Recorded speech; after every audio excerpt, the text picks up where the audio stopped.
We are told on one hand that value creation is important, and on the other that it's not just financial.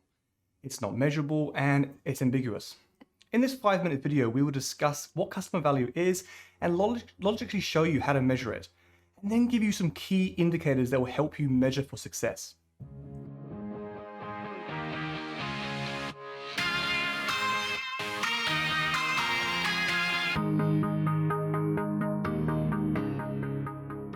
Hi, I'm Mike from Surge. We partner with leaders to maximize your organization's potential. To understand how customer value impacts financial performance, we need a definition that can be widely accepted. Value is defined differently within various industries. When we discuss value from a marketing perspective, it is customer oriented and therefore value consumed. When we look at it from a financial point of view, we can only see profit that matters and therefore the efficiency of the value that's consumed. Stefan Laoza reviews variations of customer value, specifically the difference between value creation versus value captured. Although the company may be creating value for the customer hasn't agreed to the value until they have consumed it. Measuring the value based on the product or services produced doesn't allow the market to decide the true value. The value created by an organization but not consumed by the customer is waste. Customer value consumed is the difference between the value created and the quantification of that value. The higher the customer value consumed, the higher the potential financial performance of the organization. Value quantification can happen during pricing through negotiation. However, the price cannot be the only metric in customer value. Price is a lagging indicator that encapsulates all pre-created value. It is only showing you the consumed value at a chosen price. If used as a sole indicator, it can lead to mispricing. A customer journey map, for example, will allow the organization to empathize with the value being created, ensuring a real benefit is being recorded to the customer. The larger the problem being solved, the more value is being created in the eyes of the customer. The customer may receive social benefits, emotional benefits, functional benefits, and have a perceived value measured by customer satisfaction. Measuring customer satisfaction can be a good way to measure the value being consumed after the sale. In Yale's study, moderate to strong correlations were found on the benefits a customer receives and negative correlations on the costs and the acquisition. Customer satisfaction is positively correlated to financial performance.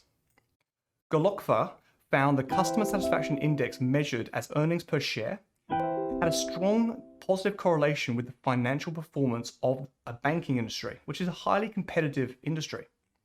Sun and Kim found moderate positive correlations on financial performance, including return on assets and return on equity, using customer satisfaction as a metric. Ali found that by focusing on social benefits, organizations can increase the brand value at a lower cost, driving greater financial performance. Brand equity is a concept that gives value to a customer's perception pre, during, and post-purchase. Verbeetem and Vigi measured business performance with brand equity and determined that it created a point of difference which created greater financial performance. The ability to charge a larger margin on top of the resource price is linked to greater financial performance. Perceived value from the customer shows us that they are willing to pay more as they believe they are receiving a greater value.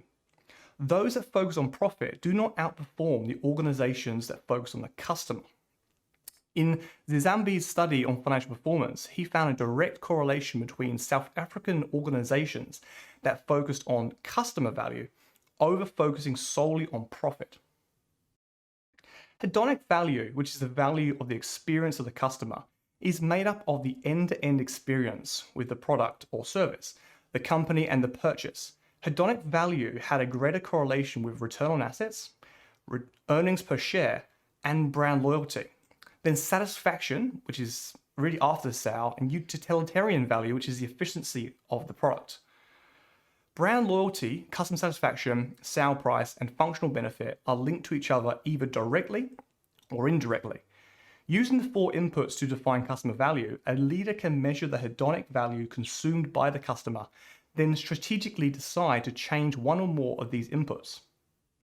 Therefore, customer value is the ability for organizations to add value to resources, measured by the price that the customer is willing to pay, the loyalty of the brand equity the customer is willing to give, the customer's satisfaction with the trade, and the functional benefit the organization gives by resolving a problem. Through our research, we have found 2 industry standard key results per value that can help your organization align to the hedonic value. Price can be determined by actual sales and price against industry inflation. Functional benefit can be measured by reducing waste in the features you create and by increasing your gross margin. Customer satisfaction is measured by Net Promoter Score and increased positive feedback, especially on social media. Lastly, brand loyalty can be measured by the number of sales per customer and reducing the onboarding cost or the acquisition cost of future sales. Customer value is strongly correlated with competitive advantage and therefore business outcomes. And you just learned what is customer value in 5 minutes.